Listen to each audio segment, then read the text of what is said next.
Hello students, in the last video we have studied about linear equation in two variable. हम लोगों ने पढ़ा था linear equation in two variable क्या होता है, उसका स्टैंडर्ड फॉर्म क्या होता है और उसका सोल्यूशन कैसे निकालते हैं और सोल्यूशन क्या होता है। तो आज हम लोग पढ़ेंगे graph of linear equation in two variable. Linear equation का ग्राफ कैसे ड्रा करेंगे। तो लीनियर इक्वेशन का ग्राफ लास्ट वीडियो में ही बताया था कि लीनियर इक्वेशन का ग्राफ कैसे आएगा, स्ट्रेट लाइन। तो लाइन से ही बना है लीनियर, तो इसका ग्राफ स्ट्रेट लाइन आएगा। अब ग्राफ कैसे ड्रा करते हैं इसको एक एग्जांपल लेके समझते हैं। तो एग्जांपल हम एक्सरसाइज का ही कोई क्वेश्चन ले लेते हैं। मान लीजिए एक्सरसाइज 4.3 का क्वेश्चन नंबर 1 का मान लीजिए फोर्थ पार्ट ले लेते हैं। 3 = 2x + y, ठीक है। तो इसमें एक वेरिएबल को वन साइड रखते हैं और दूसरे वेरिएबल को दूसरे साइड ले जाते हैं। तो इसको हम लिख सकते हैं y = 3 - 2x। हम चाहें तो x को एक साइड रखें और y को दूसरी साइड ले जाएं, लेकिन कोशिश यही करनी चाहिए कि जिस वेरिएबल का कोएफिशिएंट 1 हो उसको एक साइड ले जाएं, बाकी कांस्टेंट टर्म और वेरिएबल को दूसरे साइड ले जाएं। हम इसको ऐसे भी कर सकते थे 2x = 3 - y और x = 3 - y/2। इसको हम ऐसे भी लिख सकते थे, ठीक है। लेकिन यहाँ क्या प्रॉब्लम है, यहाँ डिनोमिनेटर में 2 आ गया। डिनोमिनेटर में 2 आ गया तो कोई भी वैल्यू यहाँ पुट करेंगे उसको 2 से डिवाइड करना पड़ेगा, तो पॉइंट में भी आ सकते हैं, इसलिए इसको अवॉइड करेंगे। कर दोनों कर सकते हैं, ये भी कर सकते हैं और ये भी कर सकते हैं, लेकिन इस तरीके से बेटर रहेगा। लेकिन अगर दोनों ही कोएफिशिएंट का कोई ना कोई वेरिएबल है तब मजबूरी है, तब किसी को भी वन साइड है तो जनरली y को इस साइड रखते हैं, ठीक है। तो अब ग्राफ कैसे ड्रा करेंगे, सोल्यूशन निकालना हमने बताया था। सोल्यूशन के लिए भी यही चीज बताए थे, एक वेरिएबल को इधर रखते हैं, बाकी कांस्टेंट और दूसरा वेरिएबल दूसरे साइड, और जिस वेरिएबल को इधर ले गए हैं उसकी कुछ वैल्यूज लेके दूसरे वेरिएबल की वैल्यू फाइंड करते हैं। तो सोल्यूशन जैसे निकाला था उसी तरीके से हम लोग फिर से सोल्यूशन निकाल लेंगे। अब ग्राफ ड्रा करने के लिए कितने सोल्यूशन निकालने पड़ेंगे हमको, 3 solution is best. 3 solution best रहता है। ग्राफ 2 से भी बन जाएगा, तो कम से कम 2 पॉइंट या 2 सोल्यूशन हमको निकालना पड़ेगा, लेकिन अगर 3 निकालेंगे तो बेस्ट रहेगा। और 3 निकालना बेस्ट क्यों रहेगा इसको भी अभी हम बताएंगे। तो मान लीजिए हमने सोल्यूशन दिया, इसको बना लिया x और ये y। अब x की कोई वैल्यू पुट करें, यहाँ मान लीजिए 0 पुट कर देते हैं, तो x 0 लेंगे, ये पूरा 0 हो जाएगा, तो क्या बचेगा 3। और कोई वैल्यू ले लें, 1 ले लें, तो 2 × 1 = 2, 3 - 2 क्या आ जाएगा 1। 3 - 2 आ जाएगा 1। और कोई वैल्यू ले लें, मान लीजिए 2 ले लें, तो 2 × 2 = 4, 3 - 4 क्या हो जाएगा -1। तो इस तरीके से 3 सोल्यूशन हो गए, 0, 3, 1, 1 और 2, -1। 3 सोल्यूशन हमको मिल गए, 0, 3, 1, 1 और 2, -1। तो ये ध्यान देंगे, x की वैल्यू पहले लिखेंगे, y की वैल्यू बाद में। ये हम लोग कोऑर्डिनेट ज्योमेट्री में भी पढ़ चुके हैं। x और y 2 कोऑर्डिनेट लेते थे, x कोऑर्डिनेट को पहले लिखते थे, y कोऑर्डिनेट को बाद में। अब इसका ग्राफ ड्रा करना है, तो कोऑर्डिनेट ज्योमेट्री में हम लोग पढ़े हैं पॉइंट को लोकेट करना। कोऑर्डिनेट ज्योमेट्री में पॉइंट का लोकेट करना आप लोग पढ़ चुके हैं। अब इन पॉइंट्स को लोकेट करना है, तो इधर हम जानते हैं प्लस होता है 1 2 3 4 5 इधर ऊपर 1 2 3 4 5 ऊपर प्लस होता है, इधर भी प्लस,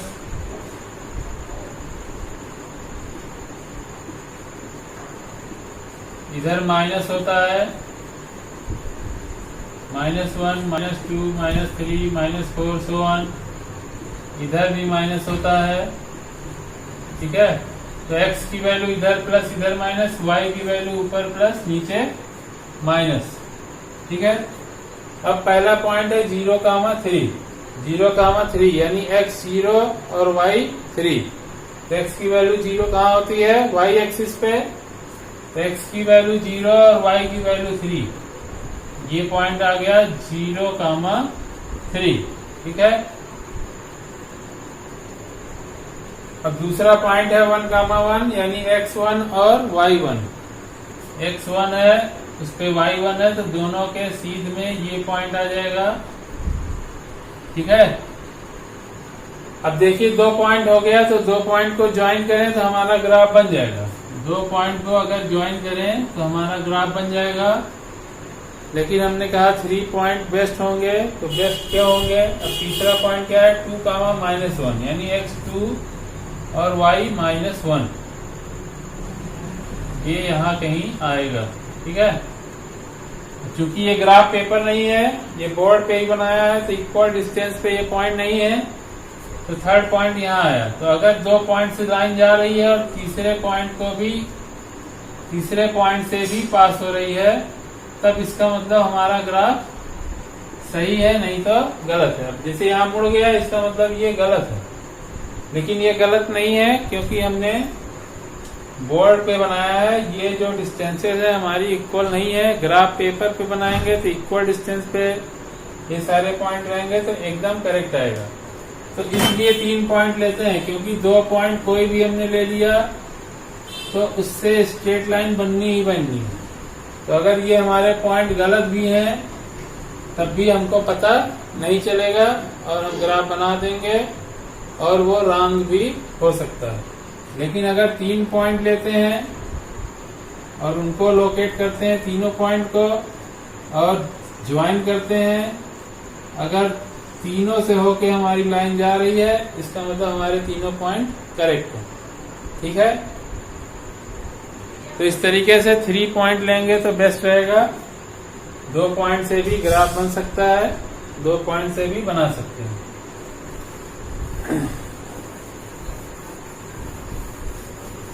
अब उसके बाद इसमें कुछ क्वेश्चन और ले लेते हैं।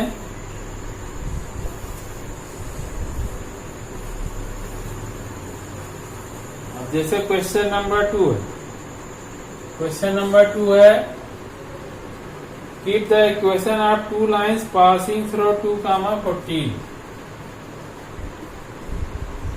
2,14 से जाने वाली 2 लाइन्स की इक्वेशन निकालिए। How many more such lines are there and why. कोई पॉइंट दिया है 2,4, कह रहा है इससे जाने वाली 2 लाइन निकालिए और इससे कितनी लाइन पास हो सकती हैं ये भी बताना है। तो हम जानते हैं कोई एक पॉइंट है तो उससे इनफाइनाइट लाइन्स पास हो सकती हैं। ठीक है, तो 1 पॉइंट से there can pass infinite number of lines, और अगर 2 पॉइंट है तो उससे कितनी लाइन पास होंगी? 1 एंड ओनली 1, 1 एंड ओनली 1, और 1 पॉइंट है तो कितनी लाइन पास होंगी? इनफाइनाइट। ठीक है, तो एक पॉइंट दिया है उससे कितनी लाइन पास हो सकती है? इनफाइनाइट। उनमें से किसी 2 लाइन का इक्वेशन निकालना है। तो इक्वेशन क्या होती है? इक्वेशन होती है जो x और y कोऑर्डिनेट है उसमें ऐसा रिलेशन जो उस दी गई कंडीशन को फॉलो करे। कोई लाइन है, उस पे कोई पॉइंट है, तो इस पे कोई पॉइंट एक्स वाई है। ठीक है, तो इस लाइन का इक्वेशन क्या होगा? एक्स और वाई में वो रिलेशन जो इस पॉइंट की कंडीशन को फॉलो करे। तो यहाँ देखिए x की वैल्यू 2 है, y की वैल्यू है 14। इससे हमको दो इक्वेशन बनानी है, तो हम बहुत तरीके से बना सकते हैं। हम जानते हैं 2 + 14 कितना होता है 16। अब 2 किसकी वैल्यू है x की और 14 किसकी वैल्यू है y, यानी x + y = 16। ये इक्वेशन बन गई, क्योंकि यहाँ x की वैल्यू 2 और y की वैल्यू 14 रखेंगे तो इक्वेशन को सेटिस्फाई करेगा। हम लिख सकते हैं x - y, क्योंकि 2 - 14 कितना होगा -12, यानी कि x - y = -12। दूसरी इक्वेशन आ गई। तो मतलब कुछ भी कर सकते हैं, बस मल्टीप्लाई या डिवाइड नहीं करेंगे। प्लस माइनस में कोई भी ऑपरेशन इन दोनों के बीच कर सकते हैं, या ऐसे भी कर सकते हैं। 14 = लिख सकते हैं 2 × 7। 14 = 2 × 7। तो 14 किसकी वैल्यू है y की, 2 किसकी वैल्यू है x × 7, यानी y = 7x। ये भी हो गया। तो इस तरीके से बहुत सारी इक्वेशन हम बना सकते हैं, लेकिन किसी भी इक्वेशन में x और y का मल्टीप्लाई नहीं करेंगे, क्योंकि अगर x और y मल्टीप्लाई हो जाएगा तो वो सेकेंड डिग्री का हो जाएगा, इसलिए नहीं करेंगे। तो इस तरह दोनों में रिलेशन निकाल के और 2 की जहाँ x और 14 की जहाँ y पुट करके हम इनफाइनाइट नंबर ऑफ लाइन्स निकाल सकते हैं, लेकिन हमको यहाँ केवल 2 ही निकालनी है। ठीक है।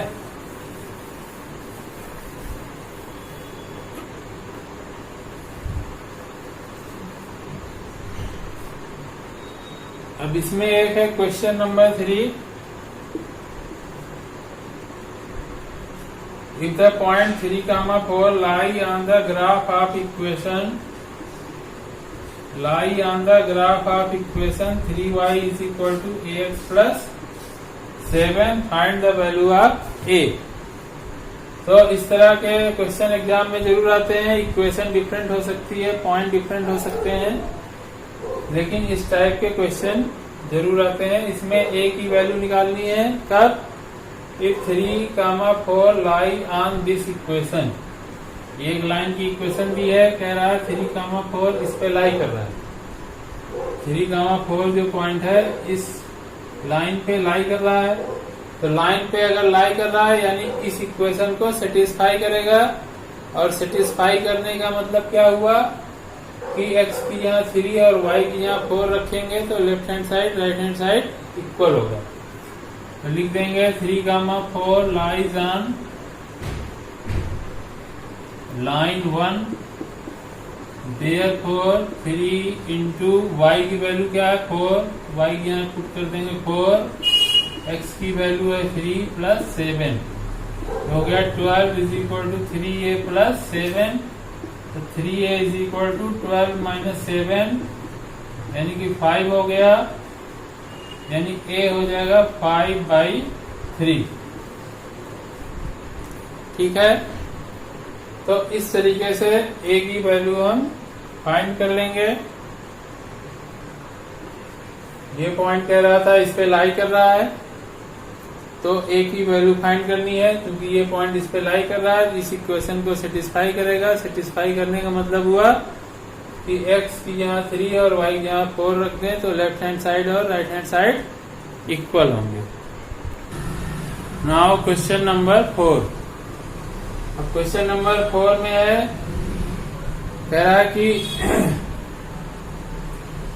ए taxi fare for first kilometre is ₹8। Taxi का किराया फर्स्ट किलोमीटर के लिए कितना है 8 रुपए है। फॉर सब्सिक्वेंट डिस्टेंस ₹5 पर किलोमीटर, यानी फर्स्ट 1 किलोमीटर के बाद जितना भी आगे जाएंगे तो हर किलोमीटर के लिए 5 रुपए लगेगा, 5 रुपीज लगेगा। कह रहा अगर if the total distance is x kilometre and total fare is y rupees, then find the linear equation.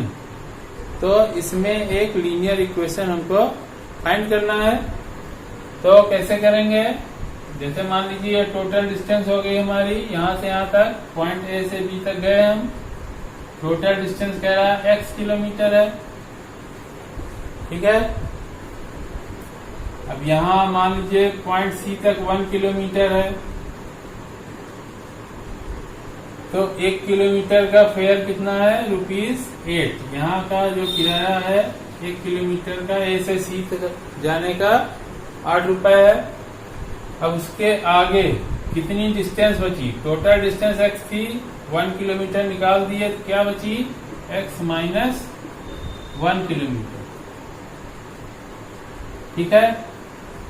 तो टोटल फेयर क्या हो जाएगा, टोटल फेयर ऑफ टैक्सी कितना हो जाएगा, x किलोमीटर गए तो फर्स्ट किलोमीटर का लगा ₹8, यानी ₹8 हो गया, प्लस इसके आगे जाएंगे तो 1 किलोमीटर का ₹5 है। इसके आगे कितनी डिस्टेंस बची, x माइनस 1, तो 1 किलोमीटर का जब ₹5 है तो x माइनस 1 किलोमीटर का क्या होगा, x माइनस 1 इंटू 5। और टोटल फेयर ऑफ टैक्सी हमको कितना दिया है, y, यानी ये हमारा हो गया y। तो y इज इक्वल टू हो गया 8 प्लस 5x माइनस 5, यानी y is equal to 5x और 8 माइनस 5 हो गया 3, तो y is equal to 5x plus 3। तो ये बन गया लीनियर इक्वेशन इन 2 वेरिएबल। यही हमको इसमें निकालना था, right a linear equation for this information and draw it's graph. और इसका ग्राफ ड्रा करना है, इसका ग्राफ ड्रा करना बहुत इजी है। y is equal to 5x plus 3 दिया है, तो x की वैल्यू ले लेंगे इस तरीके से, और y की यहाँ x कुछ भी पुट कर दें, 0, ये पूरा 0 हो गया, y 3 हो गया। x की वैल्यू 1 ले लें, और कोशिश करते हैं ऐसी वैल्यू लेंगे जिससे ज्यादा बड़ी वैल्यू हमको ना मिले। 1 लेंगे तो 8 मिलेगा, उससे अच्छा हम -1 ले लें। अगर -1 ले लेंगे तो ये -5 होगा, -5 प्लस 3, -5 प्लस 3 -2। अब इन दो पॉइंट से भी ग्राफ बना सकते हैं, चाहे तो और पॉइंट भी ले सकते हैं। एक पॉइंट ले लें 1, तो 5, 3, 8, यानी 3 पॉइंट मिल गए हमको, 0, 3, -1, -2, और थर्ड पॉइंट हो गया 1, 8। अब इन तीनों को कार्टेशियन प्लेन पे लोकेट कर लेंगे और तीनों पॉइंट को ज्वाइन कर लेंगे तो ग्राफ बन जाएगा, ठीक है। तो आज के लिए इतना ही, that's all for today. In the next video, we will discuss some more questions of this exercise and we will go through next exercise also. Thanks for watching the video. अगर वीडियो पसंद आया हो तो like, share और subscribe करना ना भूलें। अगर सब्सक्राइब करेंगे तो जो नेक्स्ट आने वाले वीडियो हैं वो आप तक आसानी से पहुंच जाएंगे। Thank you.